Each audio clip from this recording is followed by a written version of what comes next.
بسم اللہ الرحمن الرحیم۔ علم کی فضیلت کے حوالہ سے حدیث مبارکہ آپ سب کے سامنے پیش خدمت ہے۔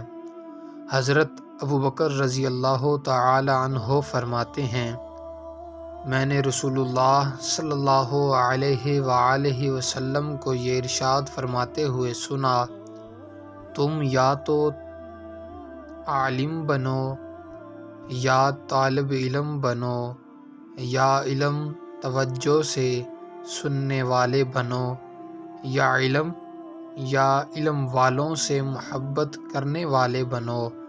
ان چاروں کے علاوہ پانچویں قسم کے مت بنو ورنہ ہلاک ہو جاؤ گے۔